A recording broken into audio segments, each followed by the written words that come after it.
Bonjour à tous. Donc cette semaine, comme vous avez pu le voir dans les quelques extraits du début, je vais vous faire voir un petit peu l'avancée des bricoles que j'ai fait pour l'irrigation, mais aussi un petit tour de plaine dans les blés et blé betterave. Et je vous explique un petit peu tout ça dans le déroulé de la vidéo. Allez, à tout de suite.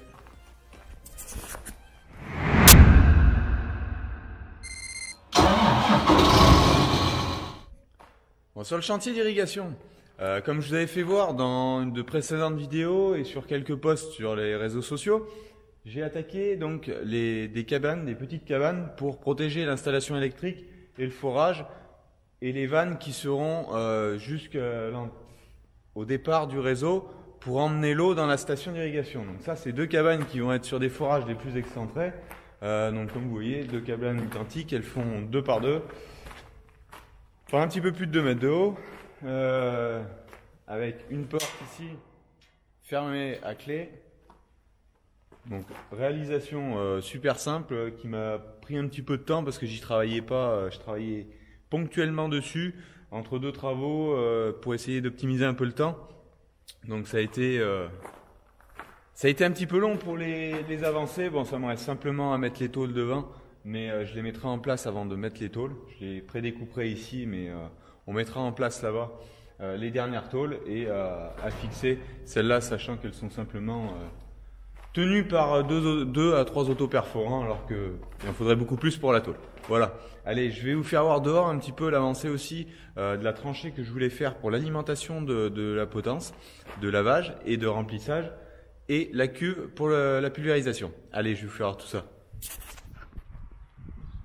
Donc ici, comme je vous l'avais dit, je voulais réaliser une tranchée qui partait de la station d'irrigation que vous voyez derrière, qui va jusqu'à la cuve ici, la potence juste derrière moi là pour remplir le pulvé, plus la potence de nettoyage. Donc ce que j'ai fait, c'est j'ai réalisé cette tranchée ici avec 2 gaines, une pour passer l'eau, une pour passer de l'électricité. Sachant que comme ça, je pourrais avoir mon alimentation électrique de mon Karcher depuis la station d'irrigation et non plus tirer une rallonge volante dans la cour pour venir jusqu'ici. Donc là vous voyez, il y a un regard où il y aura l'électricité et l'eau dedans, et j'en ai un juste ici de raccord qui fera simplement la même chose, l'eau pour ici et l'électricité si j'ai besoin pour une bricole. Je mettrai simplement par contre ici une prise de 120, contrairement là-bas où ça sera une prise force 380 triphasée. Voilà. Allez, maintenant je vais vous faire voir l'état un petit peu des cultures. On va se déplacer sur un des sites et je vais vous faire voir les essais modulation, qu'est-ce que ça donne visuellement ou non. Je vous mettrai en même temps les dernières photos que j'ai de FieldViews en termes de masse végétative par rapport à la parcelle et je vous ferai voir un petit peu quelques similitudes. Allez, à tout de suite.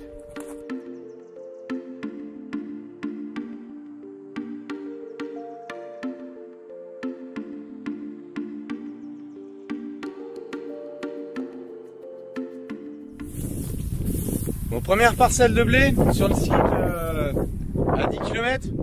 Là, je vous présente le blé, donc qui est une variété réservée pour des pains de mie chez Jacquet. C'est une variété d'un semencier local.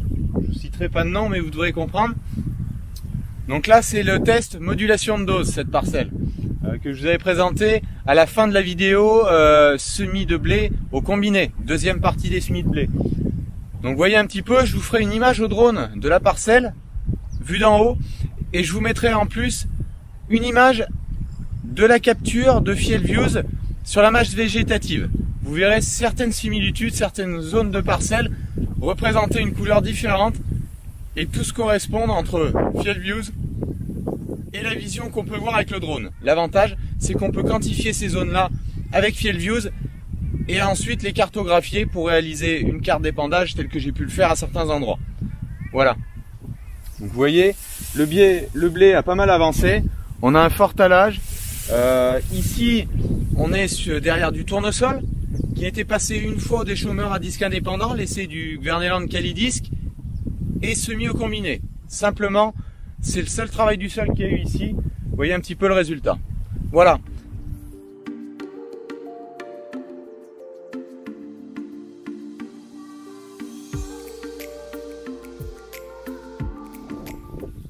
Votre parcelle ici, juste voisine de la précédente qu'on était juste derrière.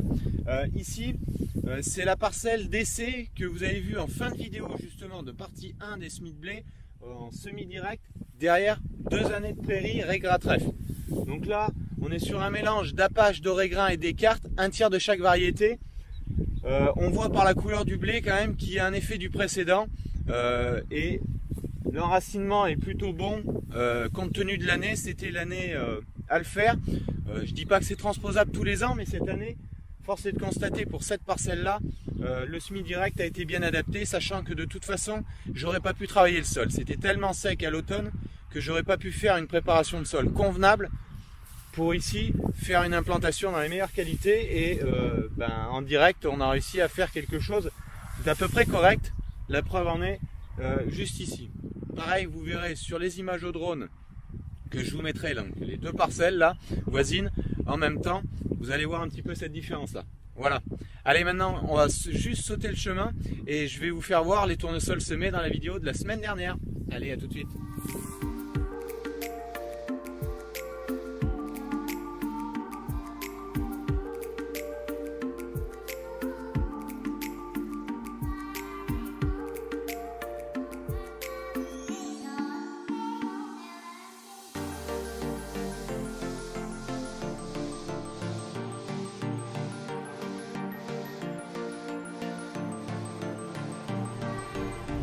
Donc là on est sur la parcelle qui a été semée vendredi dernier, que vous avez eu dans la vidéo de dimanche dernier. Donc les pluies qui étaient annoncées, finalement on a eu une trentaine de millimètres sur la semaine. Donc je sais pas si vous voyez, ils attaquent juste de germer. Bon, les températures de sol ont remonté, mais ça a attendu la pluie ici pour lever, sachant que cette parcelle a été préparée complètement au printemps sur un sol desséché, donc il fallait vraiment une quantité d'eau suffisante pour pouvoir faire lever la culture. Mais comme vous voyez, les germes sont bien sortis ici, donc maintenant d'ici une semaine à peu près, on va commencer à voir les raies émergentes.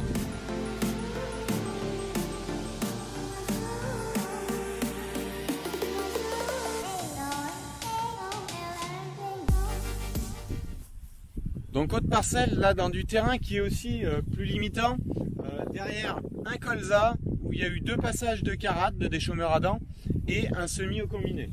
Donc là, tous les blés que vous voyez, c'est tous des blés qui ont reçu 3 petits apports d'azote et où il reste le dernier à faire pour l'objectif protéine que je réaliserai dans une quinzaine de jours. Donc de toute façon, il fallait de l'eau pour minéraliser tout ça. Ça a été très compliqué cette année avec les quantités d'eau qu'on a eues. Bon, maintenant qu'on en a eu un petit peu et en espérant en avoir d'autres, ça devrait se rattraper un peu, mais faut pas s'attendre à avoir des blés exubérants. C'est pas des blés qui ont été régulés par un produit, c'est simplement le phénomène de l'année qui les a tassés en hauteur. Donc bon, après on a un nombre de tales qui risque d'amener des épis qui est correct, mais aujourd'hui ça va être vraiment la fin de parcours qui va jouer sur des blés comme ça. Si on a aujourd'hui de l'eau constamment, de façon régulière, sans excès, ni d'excès de chaleur au mois de juin, c'est des blés aujourd'hui qui peuvent atteindre leur potentiel sans trop de problèmes. Mais si on a une grosse rupture avec du sec encore et des coups de chaud au mois de juin, ça risque de devenir vite limitant. Donc affaire à suivre, on verra. Aujourd'hui ils ont un état sanitaire qui est bon, malgré que vous voyez des petites taches sur le bout des feuilles. De cette façon là, vous voyez un petit peu, c'est pas dû à l'azote liquide, hein, c'est des tâches physiologiques, c'est dû effectivement au climat, au vent. Il y a certains endroits où on avait des particules qui volaient sur les feuilles, qui avaient tendance à brûler aussi un peu les feuilles, c'est tout des tâches dues à l'année. Le gel en a été aussi la cause à certains moments, parce qu'on a eu quand même des gelées à -10, entre -8 et -10 il y a une quinzaine de jours, où ça a été juste pour des betteraves. Donc là aussi, ça a été un petit peu marquant sur les cultures, sur les blés par exemple.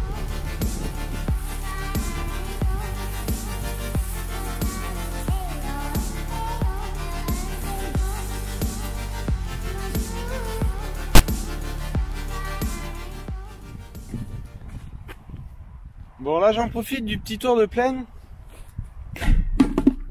pour vous faire voir donc ici les forages. Un des forages, c'est ici que viendra les cabanes que je vous ai présentées en début de vidéo. Et vous pouvez voir les niveaux d'eau des forages. Donc ils sont ici sur celui-là autour de 2,50 m, 3 mètres de profondeur. Et le suivant autour de 4,50 m. Donc ici, on est sur les places de betteraves l'année dernière. Vous avez derrière moi le premier blé dur et ici le second blé filière Jacquet, comme le précédent qui était modulé. Donc là vous avez un blé qui est peu développé parce que c'est un blé qui a été semé tard. Je vous rappelle, c'est les derniers qui ont été semés courant décembre. Donc là vous pouvez voir que le blé est plus en retard, mais c'est pas grave, il a le temps de se récupérer. C'est un blé qui va aller vite en fin de végétation. C'est pareil, phénomène de l'année, il n'est pas très haut, même s'il a énormément poussé. C'est là où j'avais fait la vidéo sur cette parcelle d'apport d'engrais liquide il y a 2 semaines. Donc depuis, j'ai remis cette semaine le 3e tour d'azote et il reste là aussi le 4e à faire. Donc là vous pouvez voir, blé qui a été semé pas très épais, mais qui a plutôt bien talé. Donc on verra la suite, la météo va conditionner aussi beaucoup ça. Je vais vous faire voir derrière le blé dur, comment il évolue pour aussi. Le blé dur, donc là c'est pareil, pas très épais derrière betterave. Je vous rappelle, ces 2 dernières parcelles, c'est les parcelles que je vous avais présentées en vidéo, de l'arrachage jusqu'au semis, avec le coup de passage de chisel profond. Donc là c'est pareil, il est relativement clair, mais le pouvoir de talage, le blé dur, tale relativement bien. Ça fait un petit peu, c'est des variétés qui peuvent avoir 3-4 tales par pied. Donc même si on sème clair, ça arrive toujours à compenser. Et si les épis sont bien fécondés et bien remplis, ça impute pas le potentiel. Donc là vous voyez, c'est pareil. Il est plutôt tassé, pas haut en végétation. Bon, c'est normal, il est plus clair. Du blé dur, c'est toujours un petit peu plus clair en végétation qu'un blé tendre. Donc affaire à suivre, des tâches physiologiques, là aussi sur les pointes de feuilles, quelques marquages. Bon ben ça c'est le phénomène de l'année, mais sinon les blés sont relativement sains en termes de maladies. Bon ben c'est normal, hein, on n'a pas eu d'eau, donc pas trop d'eau qui induit aussi pas trop de maladies. Donc bon ben on verra la suite courant mai, les précipitations qu'on pourra avoir et l'état sanitaire, comment il s'orientera. Donc la variété Apache, blé derrière maïs, comme vous pouvez le voir, les résidus du précédent. Donc là, blé beaucoup semé, un petit peu plus épais, très touffu, qui a beaucoup talé, phénomène de l'année aussi. Bon là, vous voyez l'effet de cette variété, beaucoup plus de taches physiologiques dessus, de marquage sur feuille. Bon, après avoir l'état sanitaire est bon là aussi, on a un petit peu de maladie mais sur les feuilles complètement du bas, étant donné les précipitations, les feuilles vont monter, la masse végétative va monter. Je pense qu'on n'aura pas trop de soucis à contrôler tout ça sur fin mai. Bon, donc retour à la ferme. Donc comme je vous l'avais dit, les choses qu'il y a à faire. Donc vous devez vous douter que je dois avancer encore sur l'irrigation, étant donné que les cabanes sont faites, donc va falloir maintenant aller poser les pompes. Donc les pompes de forage, vous voyez, il y en a une ici, donc qui reste à monter. Simplement l'emboîter ici. Et ensuite, après, raccorder sur cette partie-là les tuyaux qui vont en sortie de forage. Donc une fois que ces pompes vont être descendues, il y en a une qui va à 18 mètres, l'autre à 30 mètres de profondeur. Donc on va mettre ça en place. Une fois que ça sera en place, on mettra les cabanes dessus. Et une fois que les cabanes seront mises, on pourra mettre l'installation électrique. Donc mon électricien devrait venir dans la semaine pour commencer de faire tous ces branchements-là. Donc il y a ces branchements dans les cabanes d'irrigation pour piloter les pompes de forage. Et il y a donc le gros coffret ici, plus les dérivations à faire dans la station d'irrigation sur les supports que je vous avais déjà présentés en vidéo.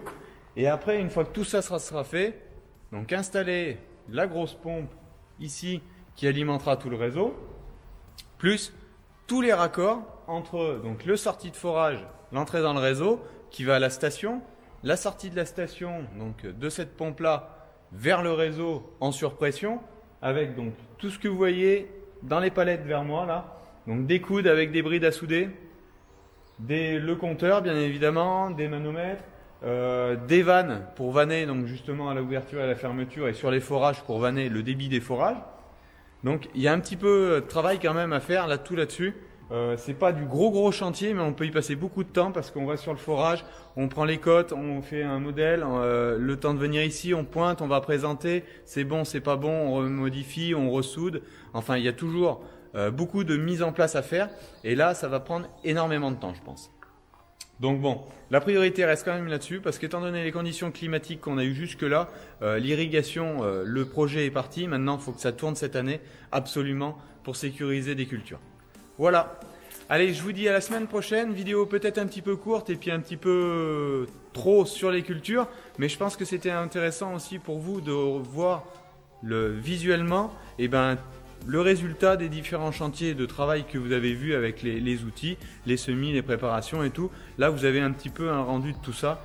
J'essayerai de vous en faire d'autres d'ici la moisson pour vous faire voir l'évolution, et surtout avec une météo un petit peu moins capricieuse entre les giboulées et le vent qui était encore relativement pénible dans cette vidéo.